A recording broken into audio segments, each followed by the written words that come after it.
ሰላም እንደምን ናችሁ? አሁን የማሳያችሁ ደግሞ እንዴት ስራ ፈላጊ ማደስ ይቻላል የሚለውን ነው የሚያሳያችሁ።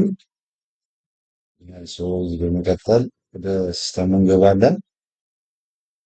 ከገባ በኋላ እዚህ ላይ ስራ ፈላጊ ማደስ የሚለውን ክሊክ እናደርጋለን። ከዚህ በመቀጠል እዚህ ጋር የስራ ፈላጊውን ስም እናስገባለን። ለምሳሌ አሁን አበበ የሚለውን ክሊክ እናደርጋለን። ሰርች እያደረገ ነው ማለት ነው።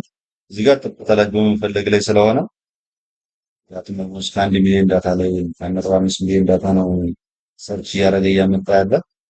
ስለዚህ ኔትወርኩን ፕላስ ብዛት ደግሞ ከዛ በተጨማሪ ዳታውን መብዛት በራሱ አፌክት ስላለ እሱን ታብዛላቸው። እዛ አበበ ይህን ክሊክ አደርጋለሁ። ይሄ ይመጣል። እዚህ ጋር ላሳልፍ ብል እሺ አይለኝም። ምክንያቱም የጋብቻ ሁኔታን ብረት ይላል። ቀጣይ ስለሆነ ፋን አይዲን አስገባ ይላል። ፋን አይዲውን ታስገባላችሁ 16 ዲጂቱን መግባት ያለበት 16 ዲጂቱ ስለሆነ ቀጣይ ትላላችሁ። አሁን ብቻችሁ መላቀቁ ታስገባላችሁ። ቀጣይ ሚኒራ ቤት ሁኔታን እንደው ይዘረግላችሁ ያላችሁ መንገድ ታደርጋላችሁ። አሁን ያለበት የግል የሚፈልገው ስራ የምትፈልግበት ግን እናት ስም ከዛ ቀጣይ ሲባዛ እዚህ ጋር ዘርፉን ይኖራላችሁ ማለት ነው። የምን ዘርፍ ነው የሚፈልገው የሚለውን የለም የሚለውን ነገር አዲስ እንዳለን ማለት ነው።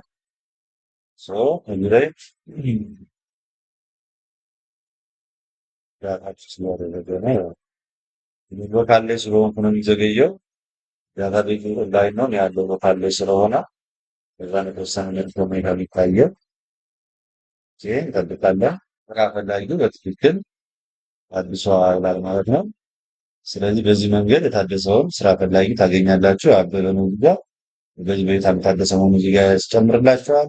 ራሱ ጋር ደግሞ ስራ ፈላጊ ዝርዝር ውስጥም አበበን አምጥቶ ያስገባል ማለት ነው። በስራ ቁጥር ይሄ የታደሰ ስለሆነ መጨረሻ ላይ አካባቢ ያስቀምጣል። ባለው እንዳመዘጋጀው ቅደም ተከተላቸው ያሳያል ማለት ነው።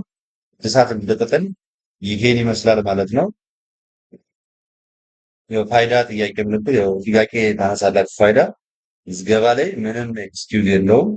ስራ እድል የሚፈጠርበት መሆኑ ስራ ፈላጊ የሚዘገብለት ፋይዳ ዲጂታል አይዲ መታወቂያ ያለው ነው። እንደ ሀገርም ስለሆነ አቅጣጫው የቢሮ አመራሮችም ስለሆነ አቅጣጫውን የሚያስቀምጡት ተለዋጭ ነገር የሚኖር አይመስለኝም። ስለዚህ በዛ መንገድ ተከትለን ብንሰራ ነው የሚሻለው። ምክንያቱም ያው ህጋዊ የሆነ ሰው ነው ስራ ሊመፈጥረን ፋይዳ የሌለው ሰው ደግሞ በህግ መሰረት እንትን እያለ አይደለም ማለት ነው።